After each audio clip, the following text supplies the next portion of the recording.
শিক্ষাই সম্পদ, let's study in Bengal, co-presented by career করতে তোমার পাশে আছে জেআইএস ইউনিভার্সিটি। ভর্তি হতে অ্যাপ্লাই করো জেইটি 2024-এ। Dream placement with a package of 1 crore. Transform with Adamas. Camellia Group of Institutions, powered by Reliance Industries Limited.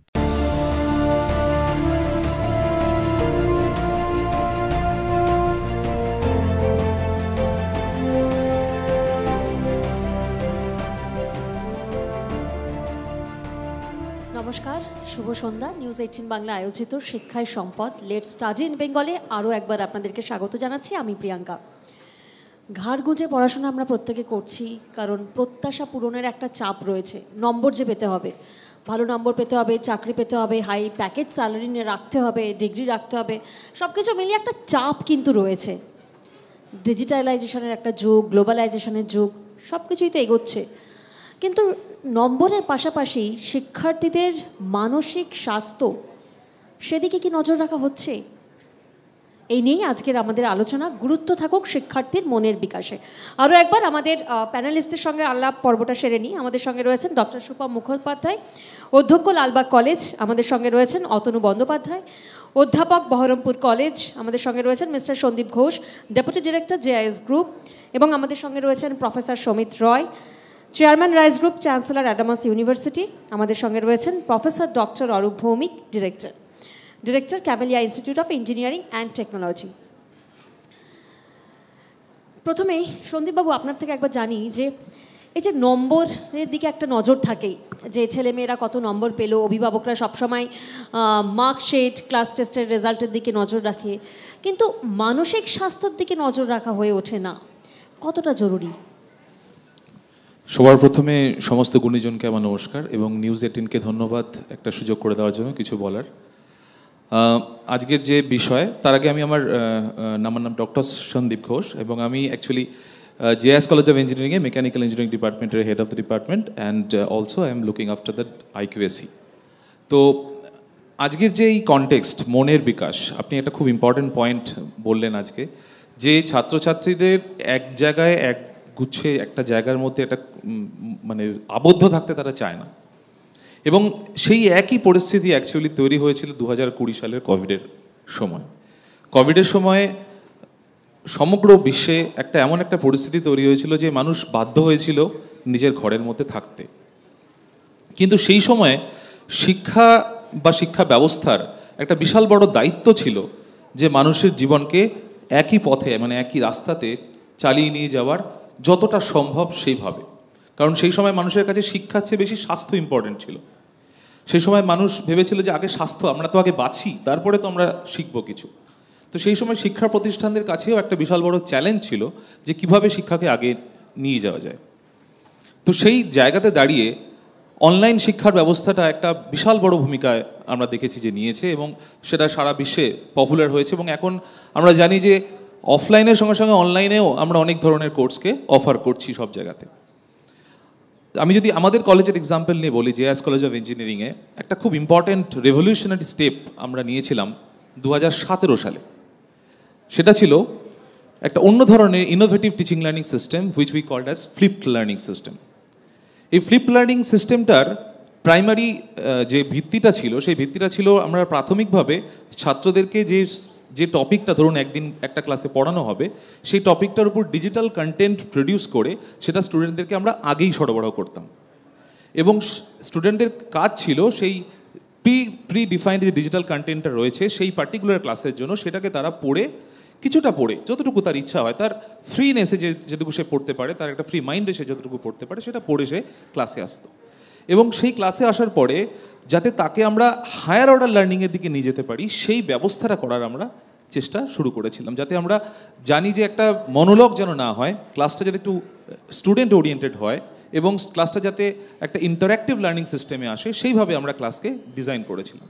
এবং এই ধরনের ক্লাসের ডিজাইনটা কিন্তু সম্পূর্ণ আলাদা। একটা টিচার একদিকে বসে রয়েছে এবং স্টুডেন্টসরা আরেক দিকে বসে রয়েছে, সবাই সেরকম কিন্তু নয়।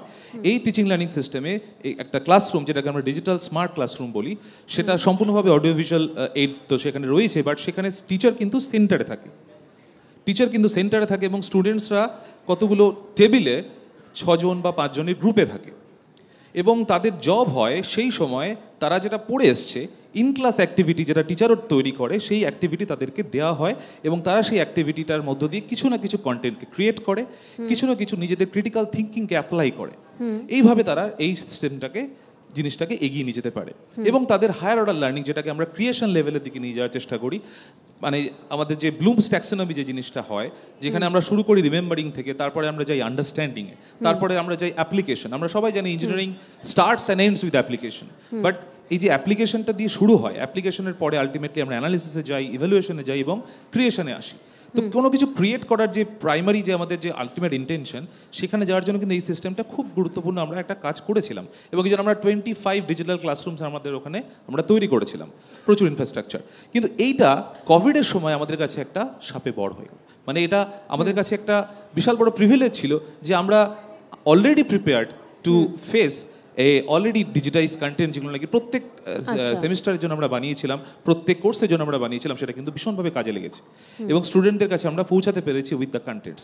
কিন্তু মনের বিকাশ, আলটিমেটলি মনের বিকাশ কিন্তু সত্যি বলতে ঘরে বসে থেকে সম্ভব নয়, এটা আমিও মনে করি। এর জন্য বাইরে বেরোনো খুব জরুরি, শরীরচর্চা খুব জরুরি, মেডিটেশন খুব জরুরি, এবং এই জিনিসগুলো ঘরে বসে থেকে বা ঘরের বাইরে বেরিয়ে মানুষের একটা অভ্যাসে কিন্তু স্টুডেন্টদের একটা অভ্যাসে অবশ্যই আনতে হয়। একদমই। অরূপবাবু, আপনার কাছে একবার জানবো, যেমনটা উনি বললেন যে শরীরচর্চা খেলাধুলাও দরকার, শুধু ঘরে বসে হবে না।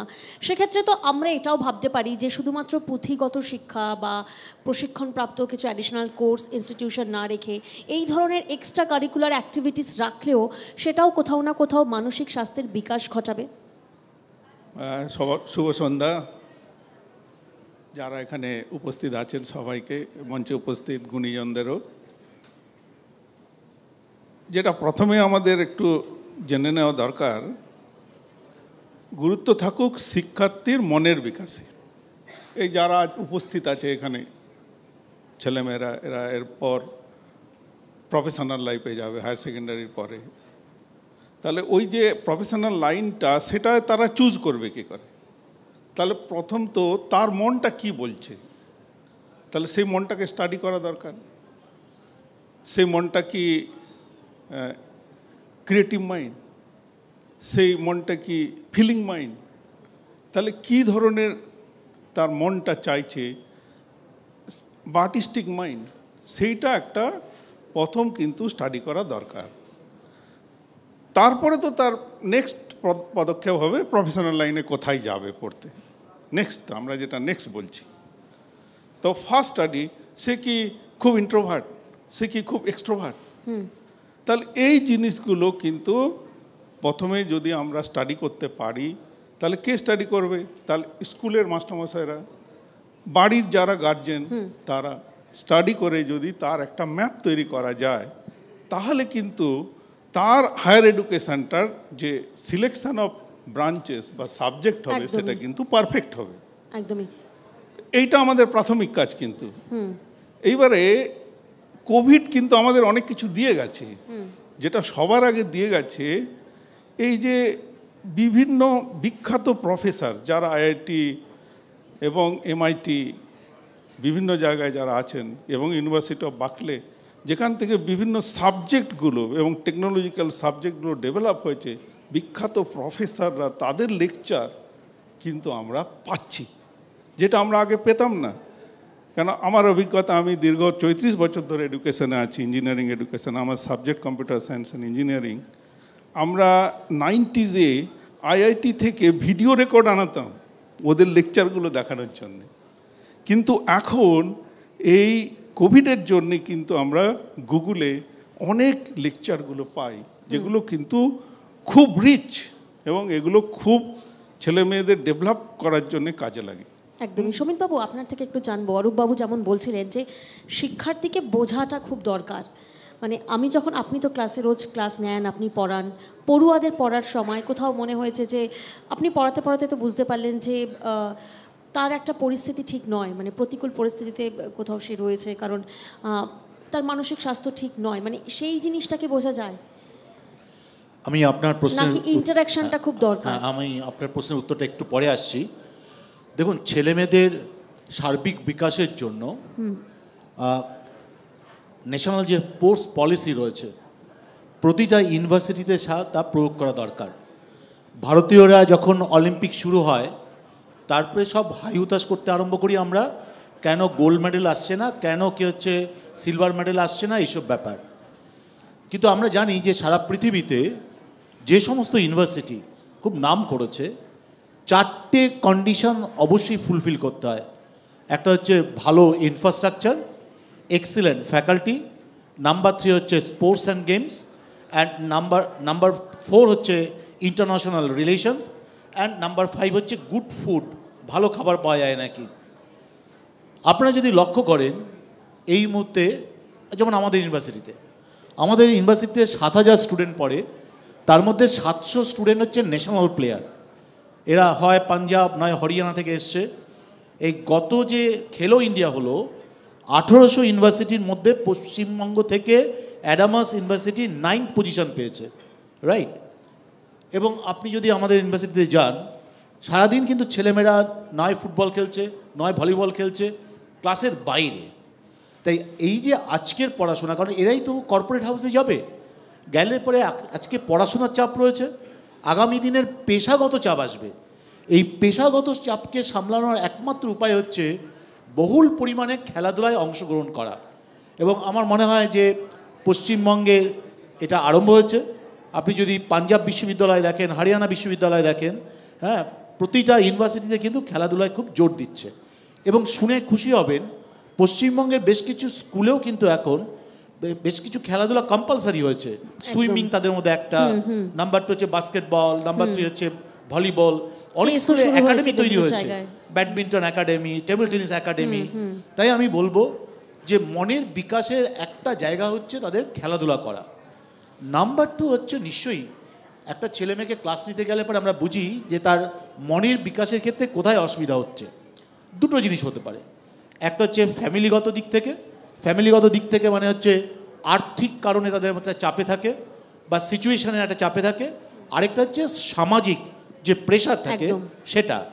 তা অবশ্যই এখন স্কুল কলেজগুলোতে তাদের সাইকোলজিস্ট থাকে, তাদের কাউন্সিলার থাকে। ভারতীয় ক্রিকেট টিমে, ফুটবল টিমে 3 থেকে 4 জন সাইকোলজিস্ট রয়েছে। তার মানে প্লেয়ার যারা খেলে তাদেরও মন খারাপ হয়। শিক্ষা প্রতিষ্ঠানেও রাখাটা অবশ্যই নিশ্চয়ই। এবং গভর্নমেন্টের এখন নতুন নিয়ম এসছে যে প্রতিটা স্কুলে একজন করে সাইকোলজিস্ট রাখতেই হবে। দেশ স্বাধীন হয়েছে 75 বছর মাত্র আমরা অতিক্রম করলাম। তাই রাতারাতি দেশ স্বাধীন হলে পরে সেই দেশে সব কিছু ঠিক হয় না, কারণ যারা হচ্ছে আমাদের পরাধীন রেখেছে তারা দেশটাকে পরাধীনতার সময় একেবারে লুণ্ঠন করে সব নিয়ে চলে গেছে। সারা পৃথিবীর ইতিহাস বলে যে দেশ যখন স্বাধীন হয় 100 বছর লাগে সেই দেশের পরিপূর্ণতা পেতে। ভারতবর্ষেও যদি আপনারা দেখেন যে প্রথম 30 বছর গেছে খাদ্যে স্বাবলম্বী হতে, 30 বছর শিক্ষায় স্বাবলম্বী হতে, নেক্সট 30 বছর আসছে হেলথ রিসার্চের ক্ষেত্রে, এবং এই সময়ের মধ্যেই আমরা খেলাধুলায় কিন্তু উন্নতি করব। আগে ভারতীয় প্লেয়াররা অলিম্পিকে যেতেন শুধুমাত্র পার্টিসিপেট করতে, এখন কিন্তু কজন থার্ড হচ্ছে, ফোর্থ হচ্ছে, প্রতিটা ভারতীয় কিন্তু ভাবছে। তাই আমাদের এডুকেশন সিস্টেমে মনকে বিকশিত করার জন্য খেলাধুলা থেকে আরম্ভ করে অনেক পদ্ধতি আরম্ভ হয়েছে, এবং যা ভারতীয় ছাত্রছাত্রীদের অনেকভাবে এগোতে সাহায্য করবে। আমি আসবো আবার আপনার সমিতবাবু আপনার কাছে। শুভমবাবু, আপনার থেকে একবার জানবো, এই যে যেমনটা সমিতবাবু বললেন যে শিক্ষা প্রতিষ্ঠানে এক একজন সাইকোলজিস্ট বা মনোবিদ রাখাটা আবশ্যিক, বা ধরুন আমরা সিলেবাসেও আনলাম মানসিক স্বাস্থ্য, তাতে কি চিত্রটা বদলাবে? হ্যালো, শুভ সন্ধ্যা। ধন্যবাদ জানাই নিউজ 18 বাংলাকে যে প্রত্যেক বছর এরকম ধরনের অনুষ্ঠান তারা আয়োজন করেন, এবং এই অনুষ্ঠানে আমি আমন্ত্রিত হয়ে সত্যিই গর্বিত, কারণ বিশিষ্ট মানুষদের সঙ্গে বসবার সুযোগ আপনারা করে দিয়েছেন। দেখুন, আমি একটু আলাদাভাবে বলবো। আমরা একটা কথা বলি যে prevention is better than cure.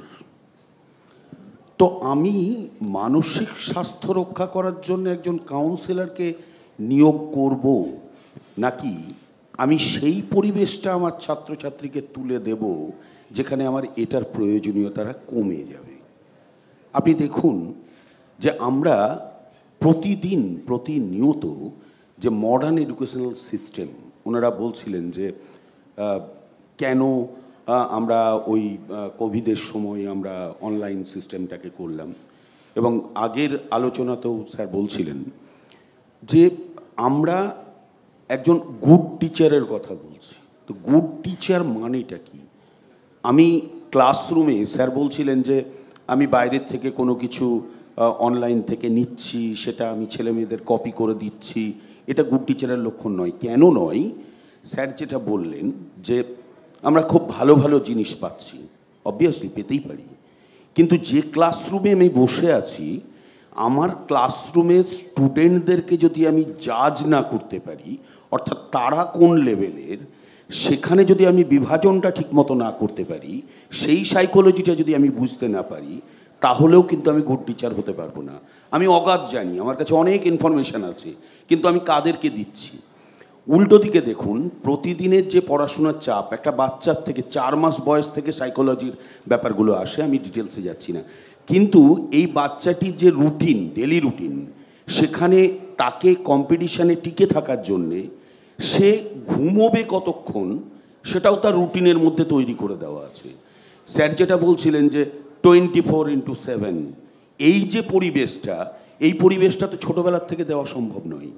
আমরা অনেক এগোচ্ছি, আমরা কিন্তু রাইজের সঙ্গেও আমার কলেজের মৌ আছে, আমরা প্রত্যেকবার ক্যাম্পাসিং করছি, ওনারা আসছেন, টিসিএস আসছেন, তারা এসে আমাদের ছেলে মেয়েদেরকে নিয়ে যাচ্ছেন, কিন্তু মানসিক বিকাশের জায়গাটাই মাঝে মাঝেই আমাদেরকে কিন্তু এই কাউন্সিলরের শরণাপন্ন হতে হচ্ছে, কারণ সে সেই অবকাশটা পাচ্ছে না। আমি একটা ছোট্ট উদাহরণ দিয়ে বলি যে আমরা যখন পড়াশোনা করতাম বা বাড়িতে থাকতাম, তখন কিন্তু আমার কাছে মোবাইল ছিল না যে আমি বিছানায় বসে খাবারটা অর্ডার দিয়ে দিলাম, খেলনাটা অর্ডার দিয়ে দিলাম, আমি কারোর সঙ্গে মিশছি না। একে তো জয়েন্ট ফ্যামিলি নেই, ছোট একা একটা খাবার ভাই বোনে ভাগ করে খেতে হবে সেই ব্যাপারটাও নেই, ফলে শুধু আমাকে তৈরি করতে হবে। আমার মধ্যে যে প্রক্ষোভগুলো আছে, সেখানে যে মানসিকতার বিকাশ ঘটা, মূল্যবোধের বিকাশ ঘটা, এই পরিবেশটা নেই। বাবা মা দুজনে সার্ভিস করছেন, তারা সেই পরিবেশটা দিতে পারছেন না। এবার হয়তো আমাকে পড়তে পড়তে মা বললো, যা তো মন্টু কাকুর দোকান থেকে অমুক জিনিসটা নিয়ে আয়। আমি ছোটবেলায় দৌড়ে চলে গেলাম, ওখানে আমার সমাজের সঙ্গে একটা অ্যাক্সেস হলো, হয়তো দৌড়তে গিয়ে আমি পড়ে গেলাম, একটা অপরিচিত লোক, যা হয় আর কি, একটা ছোট বাচ্চা তাকে হাত ধরে তুলে দাঁড় করাচ্ছে, সে হয়তো জানেও না যে ওই ছেলেটি কার, সে জিজ্ঞেস করছে বাবা লাগেনি তো। এই যে সোসাইটি আমাকে দেয় এবং সোসাইটির জন্য আমার ভাববার দরকার আছে, এই যে মানসিক বিকাশটা একটা বর্ডার অ্যাসপেক্টে, সেই জায়গাটা থেকেও কিন্তু এরা বঞ্চিত হচ্ছে। সুতরাং এই জায়গাটা নিয়েও বোধহয় ভাববার দরকার। একদম একদম এই প্রসঙ্গে আসবো, তবে অতনুবাবু আপনার থেকে একবার জানার চেষ্টা করি। যেমন সুপমবাবু বলছিলেন যে শিক্ষক, ওনাকেও বুঝতে হবে সেই আমরা মনোবিদ স্কুলে রাখবো নাকি সেই পরিবেশটা দেব, সেটা আমাদের জানা দরকার। ভালো শিক্ষক, একজন ভালো ছাত্র হওয়া অবশ্যই দরকার। সেই জায়গা থেকে ছাত্রদেরকে বোঝা কতটা জরুরি, মানে সেটা কি প্রশিক্ষণপ্রাপ্ত তাহলে শিক্ষক নিয়োগ করতে হবে, নাকি যারা পুঁথিগত শিক্ষা বিএড এমএড করে এসেছেন, পড়াচ্ছেন, তাদের পক্ষে কি আদৌ সম্ভব যে শিক্ষার্থীদের মানসিক স্বাস্থ্যটা বোঝার? আজকে এই সুন্দর যে সন্ধ্যায় আমরা সকলে মিলিত হয়েছি, এখানে সকল গুণীজনদের আমার শ্রদ্ধা প্রণাম ও ছোটদের জানাই আন্তরিক ভালোবাসা, এবং তার সঙ্গে অনেক কৃতজ্ঞতা জানাই নিউজ 18 নেটওয়ার্কে। একটা মহামারী পেরিয়ে আজকে আমরা এই জায়গায় এসেছি, তো এখন সব কিছুই আমরা স্বাভাবিক ছন্দ বা গতিতে আছি। তো সব থেকে আগে বুঝতে হবে আমাদের মন। সাধারণত আমরা এখন সকলেই জানি আমাদের মনের একটা অংশ আমরা নিজেরা নিয়ে চলি, একটা অংশ আমাদের বড়রা বা বন্ধুবান্ধব বা বাবা মায়েদের সঙ্গে থাকে। চেতন আর অচেতন, কনসাস আর সাবকনসাসের কথা বলছি। এবার আমাদের যে একাডেমিক শিক্ষা, সেই শিক্ষাটাই আমাদের কিন্তু চূড়ান্ত নয়, বা আমাদের পুঁথিগত যে বিদ্যা, এর সঙ্গে আমাদের আরও কিছু সহশিক্ষার বিষয় আছে। সেখানে কিছু নৈতিকতা, মননশীলতা, এগুলো কাজ করবে। যে কারণে স্কুলে প্রথম থেকেই যদি সহশিক্ষার যে বিষয়গুলো, যেমন চিত্রকলা, অঙ্কন, খেলাধুলো, এই বিষয়গুলো যদি চালু থাকে, এবং সেই জায়গাতে একজন শিক্ষক যিনি আসছেন তিনি তো অনেকটাই আমাদের যারা ছোট তাদের থেকে যথেষ্টই বয়সের দিক থেকে বড়, এবং তিনি অনেকগুলোই ধাপ পেরিয়ে এসেছেন। তো সেই জায়গায় তার যে শিক্ষা, সেখানে তাকে যে সাইকোলজিস্ট হতে হবে বা তাকে অন্য ভাবধারা পোষণ করে আসতে হবে সেরকম কোনো আশা করি প্রয়োজন পড়বে না। শুধু তার ধারণার সঙ্গে ছোটদেরকে তাকে গড়ে তুলতে হবে, তাকে মানিয়ে নিতে হবে এবং তাদের কাছাকাছি যেতে হবে। স্কুল পাঠ্যের সঙ্গে যেগুলোর মিলন ঘটবে সেইগুলোর সঙ্গে তাকে আত্মিকভাবে যুক্ত হবে। তাই স্পেশালি যে কোনো কিছুর জন্য তাকে স্পেশাল হতে হবে এটা মনে হয় যুক্তির মধ্যে পড়বে না। একদমই। সন্দীপবাবু, আপনার থেকে এই জায়গায় একবার জানবো যে আজকে যে আমরা আলোচনা করছি মানসিক স্বাস্থ্য, মনের বিকাশ নিয়ে, কিন্তু আজ থেকে 10 বছর আগে যদি আমরা দেখি ছবিটা তো অন্য ছিল। মানে তখন মানসিক স্বাস্থ্য নিয়ে আলোচনা করতে হবে আমাদের, বা নজর দিতে হবে, সচেতন হতে হবে, সেই ছবিটা তো ছিল না। এতটা ফারাক কেন হলো? অ্যাকচুয়ালি অনেক গুণীজন বলেন যে যদি না আমরা নিজেদেরকে মেজার করতে পারি, আমরা যদি পরিমাপ করতে পারি, ততক্ষণ পর্যন্ত আমরা কোনো উন্নতি করতে পারি না। তো প্রচুর বড় বড় সংস্থা এরমভাবে অনেক ধরনের অ্যাসেসমেন্টস বার করেন যার থেকে জানা যায় যে আমাদের ক্রিয়েটিভিটি বাড়ছে না কমছে, কি হচ্ছে অ্যাকচুয়ালি। এরকমও একটা সময় আমরা ইন্ডিয়াতে দেখেছি যেখানে টোটাল এমপ্লয়াবিলিটি মানে কাকে চাকরি দেওয়া যাবে সেই রেটটা অনেকটা ডিগ্রেড হয়ে গেছিলো। তো সেই জায়গায় দাঁড়িয়ে ন্যাশনাল এডুকেশন পলিসি কিন্তু এইভাবে ভেবেছে, ইউজিসি এইভাবে ভেবেছে যে নিশ্চয়ই আমাদের পড়াশোনার সিস্টেমের মধ্যে কিছু প্রবলেমস রয়েছে যেগুলোকে ঠিক করা প্রাইমারি ক্ষেত্রে দরকার, সেকেন্ডারি ক্ষেত্রেও দরকার এবং অ্যাডভান্স হায়ার এডুকেশনেও দরকার। সেইভাবে রিস্ট্রাকচার করতে হয়েছে আমাদের পড়াশোনার সিস্টেমকে এবং আমাদের বহু জায়গাতে সেগুলো এখন ইমপ্লিমেন্টেশনের পর্যায়ে রয়েছে। কেন রয়েছে? বিকজ আমরা এইভাবে ভেবেছি যে শুধু পুঁথিগত বিদ্যা, যেটা নাকি বারবার করে তাদেরকে একটা কম্পিটিশনে ঠেলে দেওয়া হচ্ছে যে তোমাকে এতগুলো সাবজেক্টস পাস করতে হবে, তোমাকে ফার্স্ট হতে হবে, সেকেন্ড হতে হবে বা তোমাকে র্যাঙ্ক করতে হবে, এই চক্করে হয়তো কোনো না কোনোভাবে তার মানসিক বিকাশটা হচ্ছে না। সে হয়তো একটা ইঞ্জিনিয়ার হচ্ছে বা সে হয়তো একটা ডাক্তার হচ্ছে, কিন্তু তার ভিতরে এথিক্স জন্মাচ্ছে না বা তার ভিতরে মূল্যবোধ আসছে না। তাহলে সেই ধরনের পড়াশোনাও নিশ্চয়ই আমাদের কিছু করানো দরকার। আমাদের ফাঁক কিছু এমন দিতে হবে, আমাদের সিলেবাসটাকে এত কঠিন বা এত বিশাল করলেও হবে না যেটা তার মনটাকে পুরোপুরি অকুপাইড করে দেবে এবং সে ভাবতেই ভুলে যাবে যে আমি একটা মানুষও, আমার কিছু নৈতিক কর্তব্য আছে। সেই নৈতিক কর্তব্যগুলো করার জন্য তাকে স্পেস দিতে হবে। সেইভাবে কিন্তু এখন শিক্ষা ব্যবস্থা, সেইভাবে এখন কারিকুলামকে ডেভেলপ করা হচ্ছে আন্ডার ন্যাশনাল এডুকেশন পলিসি। এবং আমরা দেখছি যে সেখানে ইন্ডিয়ান ট্র্যাডিশনাল নলেজ সিস্টেম যেটা যাকে বলা হয়, সেই ধরনের শিক্ষাকে আবার আনার ব্যবস্থা হচ্ছে। হিউম্যান ভ্যালুস অ্যান্ড এথিক্স এই ধরনের সাবজেক্টসকে আবার আনা হচ্ছে এবং সেগুলোকে জোর দেওয়া হচ্ছে, সেগুলোকে ম্যান্ডেটরি কোর্স করা হয়েছে এখন এবং অনেকেই অলরেডি এটাকে ইমপ্লিমেন্টও করেছে। এবং শিক্ষাগত প্রতিষ্ঠানের ক্ষেত্রে সবচেয়ে বড় আরেকটা বড় ব্যাপার হচ্ছে যে ছাত্রদের স্পেস দেওয়ার জন্য আমাদেরকে অনেক ক্লাবস তৈরি করতে হয়। আমাদেরকে ফটোগ্রাফি ক্লাব, মিউজিক ক্লাব এবং যোগা ক্লাব, এই ধরনের স্পোর্টস ক্লাব তো বটেই, স্পোর্টস তো প্রাইমারি, এর সঙ্গে এই ধরনের ক্লাবসগুলোকে যদি আমরা রাখতে পারি, আমরা এনএসএস, এনসিসি ক্লাবসকে যদি রাখতে পারি, তাহলে তাদের সত্যি এবং ছাত্রদেরকে ইনভলভ করতে পারি। ছাত্রদের শুধু ক্লাবস বানালেই চলবে না, ছাত্রদেরকে ইনভলভ করার জন্য প্রত্যেকটা টিচারকে অংশ নিতে হবে। শিক্ষা প্রতিষ্ঠানগুলো এভাবে ছোট ছোট কোর্স শুরু করতেই পারে মানসিক স্বাস্থ্যের জন্য। অরূপবাবু, সেই জায়গায় শুধু তো শিক্ষা প্রতিষ্ঠানের ভূমিকা নেই, অভিভাবকদেরকে তো একইভাবে এগিয়ে আসতে হবে। শুধু নম্বরের উপর জোর দেওয়া, চাপ বাড়ানো, কিন্তু কোথাও না কোথাও দিনের শেষে তারা ভালো আছে কি না সেটাও তো সচেতন হওয়াটা দরকার অভিভাবকদের। একই কথা যদি আমরা আরেকবার অন্যভাবে ভাবি, যে স্টুডেন্টটা ধরুন এখানে আমার বসে আছে, এরা এখনও হায়ার সেকেন্ডারি হয়তো দিয়েছে, নতুন জায়গায় যাবে, প্রথম কথা সিলেকশন অফ দ্য কোর্স, কোনটা নিয়ে তারা এগোতে চায়। সেকেন্ডলি যখন তারা ঢুকে যাচ্ছে কোনো কোর্সের মধ্যে, ধরুন আমার এখানেই Camellia institute of engineering and টেকনোলজিতেই বলছি, এখানে আমার mechanical, civil, electrical, electronics, computer science সাবজেক্টগুলো পড়ানো হচ্ছে। তো সেখানে আমরা দেখছি যে বিভিন্ন ধরনের যদি আমরা ক্রিয়েটিভ ফোরামগুলো রেখে দিই, যেমন ধরুন আমরা একটা টেকনোলজিক্যাল ফেস্ট, সে সমস্ত ছেলেমেয়েরা ছোট ছোট টুল তৈরি করবে, ছোট ছোট ডিভাইস বানাবে, তার একটা আমরা কম্পিটিশান করে দিলাম, তাহলে দেখা যাচ্ছে বেশ কিছু ছেলেমেয়ে ওতে পার্টিসিপেট করছে। আবার দেখছি আমরা কালচারাল ফেস্ট রেখে দিচ্ছি, সেখানে সমস্ত রকমের গান, নাচ থেকে শুরু করে জিনিসগুলো, সেখানেও তারা পার্টিসিপেট করছে। খেলাধুলোর সেখানেও কম্পিটিশান রেখে দিচ্ছি। আমার সামনেই ইন্ডাস্ট্রিয়াল হাব যেটা আমাদের পানাগড়ে তৈরি হয়েছে, আপনারা শুনেছেন হয়তো, ওখানে অনেক নতুন ইন্ডাস্ট্রি এসছে ওখানে। তো আমাদের ছেলেমেয়েরা ওখানে রেগুলারলি যাচ্ছে, যে আমাদের বিভিন্ন ধরনের ট্রেনিং প্রোগ্রামে ওরা ইনভলভ হচ্ছে, তাহলে এই নিয়ে আমরা ওখানটায় যে পরিবেশটা তৈরি করতে পারছি একটা গুড এনভায়রনমেন্ট, সেখানে স্টুডেন্টরা তাদের স্কিল এবং তাদের যে মানসিক ডেভেলপমেন্ট সাইমালটেনিয়াসলি কিন্তু তারা করতে পারছে। এই জিনিসটা যদি আমরা দিতে পারি তাহলে আমার মনে হয় একটা ফুল আমরা একটা এডুকেশনের দিকে এগোতে পারব। একদমই। শুভম বাবু, এই জায়গায় আপনার থেকে একবার জানবো, আমরা দেখেছি যে দেশে পড়ুয়াদের উদ্বেগ এমন জায়গায় গিয়ে পৌঁছেছে, যদি আমরা সাম্প্রতিককালে দেখি, ধরুন 2019 থেকে যদি আমরা ডেটা দেখি 2021 পর্যন্ত 35,000 জন শিক্ষার্থী তারা একেবারে চরম পদক্ষেপ নিয়েছে। সেই জায়গায় শিক্ষা প্রতিষ্ঠানগুলিকে কি সতর্ক থাকা উচিত নয়? 100% সত্যি কথা বলেছেন, এবং আমার এখানে অনেকেই শিক্ষার সঙ্গে যুক্ত মানুষরাই সবাই বসে আছেন।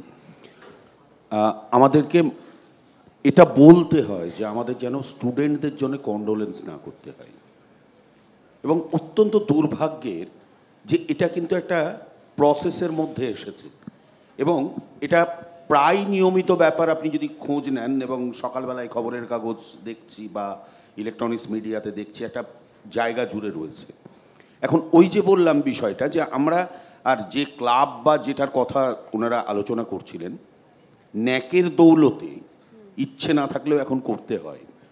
কেরিয়ার কাউন্সেলিং সেলকে কাজ করতে হচ্ছে ইকো ক্লাবকে, কাজ করতে হচ্ছে এনএসএসকে, উইমেন সেল আছে, এই বিভিন্ন সেলগুলো, এবং তারা অ্যাক্টিভিটিসগুলো করছে। কিন্তু মুশকিলটা ওইটা যে স্যার যেটা বললেন যে ওই 24/7 বাড়ির পরিবেশটাকে তো আমি পাল্টাতে পারছি না। সে বাইরে কি করছে ওই সময়টার বাইরে, সেই জায়গায় তার মনের মধ্যে কি প্রেশারটা পড়ছে, এবং ওই যে যেটা দিয়ে আমি শেষ করেছিলাম যে সামাজিক বিচ্ছিন্নতা, আমাকে তৈরি করতে হবে, আমার জন্য কেউ নেই, আমি সমাজ বিচ্ছিন্ন হয়ে আছি, ফলে আমার মূল্যবোধের কোনো প্রয়োজন নেই। এই জায়গাটাকে আরও বেশি করে গুরুত্ব না দিলে কিন্তু এই বিপদ থেকে আমরা বেরোতে পারবো না, এবং সেটা অবশ্যই শিক্ষকদের তো এই দায়িত্ব নিতেই হবে, এবং সেই সঙ্গে কিন্তু অন্যান্য প্রতিষ্ঠান যারা আমরা যে মৌগুলো করছি এখন, সেই প্রতিষ্ঠানগুলোর এক্সপার্টদেরও সহযোগিতার কিন্তু প্রয়োজন আছে।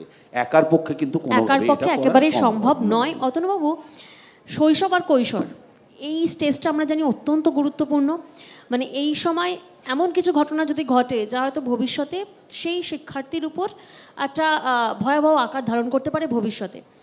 তাই জন্য মানসিক স্বাস্থ্যের দিকে নজর দেওয়া অত্যন্ত জরুরি। আমরা বলছি শুধু শিক্ষক নয়, আমাদের সম্মিলিত পরিবেশে আশেপাশে প্রত্যেককে, মানে সমাজকে এগিয়ে আসতে হবে, কিন্তু শিক্ষার্থীদেরও তো কোথাও না কোথাও বুঝতে হবে কোনটা ঠিক কোনটা ভুল। সেই বোঝানোর দায়ভারটা কারা নেবে? আপনার বিষয়টা হচ্ছে শৈশব আর কৈশোর, তাই তো? হ্যাঁ হ্যাঁ। এই বোঝানোর দায়িত্বটা একদম আমাদের প্রাথমিক স্তরে। যদি এখন আমাদের পরিবার আর সেই একান্নবর্তী পরিবার নেই, এখন আমরা খুব একদম সিস্টেমেটিক জায়গায় চলে এসেছি। তো সেই জায়গায় বাড়িতে হয়তো একটাই ছেলে বা একটাই মেয়ে, তো বাবা মা হয়তো উভয়ই চাকরি করেন, বা একজন করেন একজন করেন না।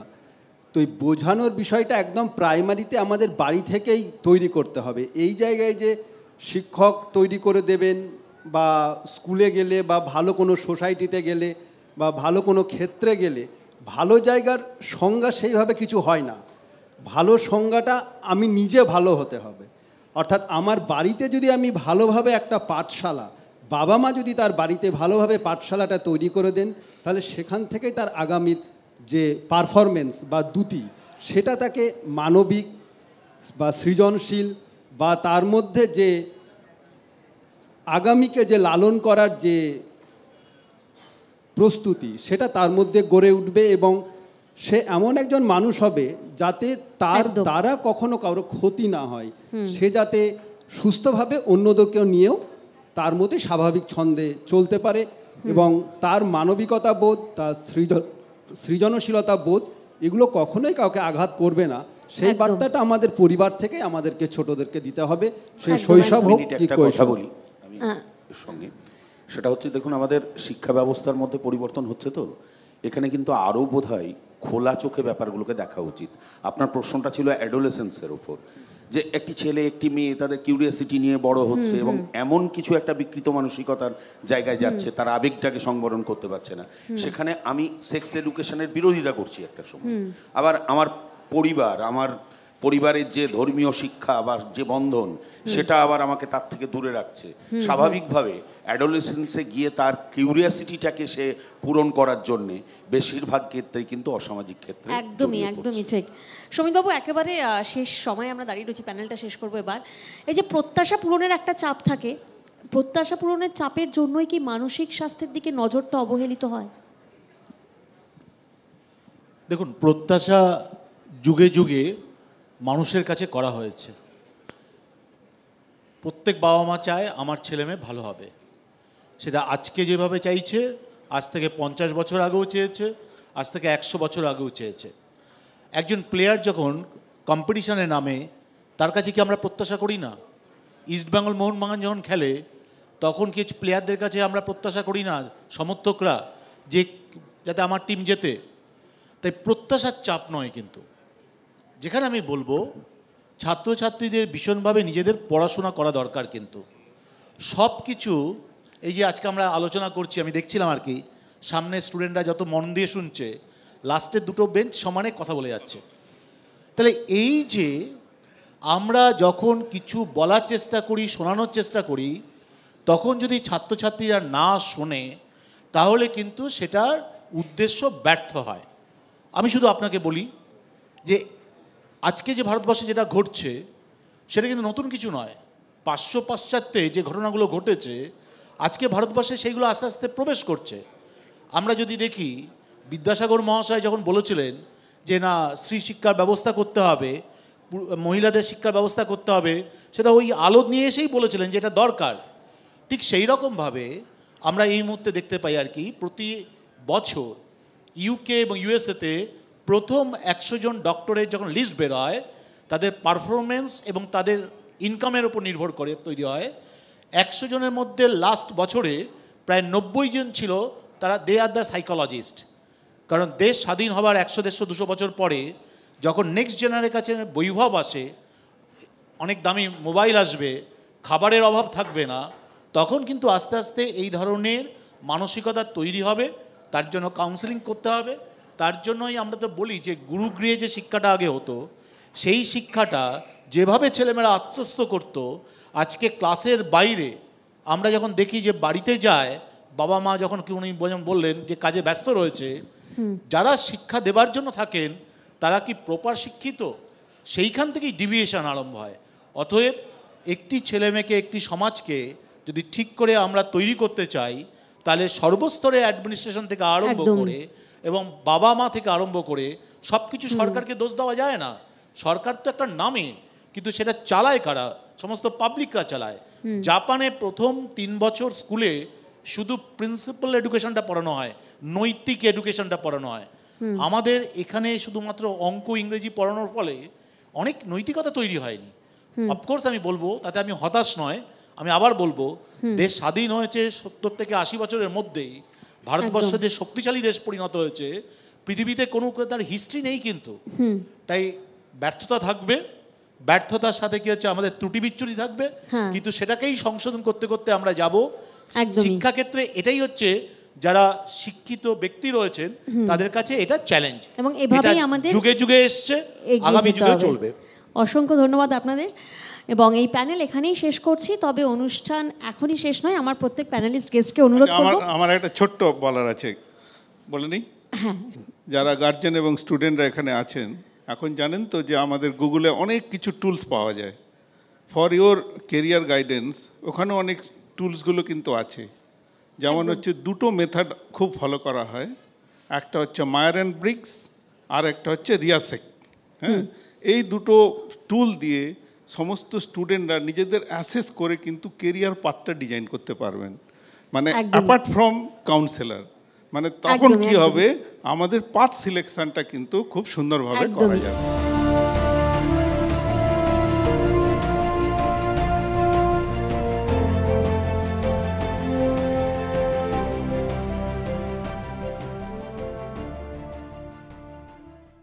শিক্ষাই সম্পদ। Let's study in Bengal, co-presented by career করতে তোমার পাশে আছে জেআইএস ইউনিভার্সিটি। ভর্তি হতে অ্যাপ্লাই করো জেইটি 2024-এ। Dream placement with a package of 1 crore. Transform with Adamas. Camellia Group of Institutions, powered by Reliance Industries Limited.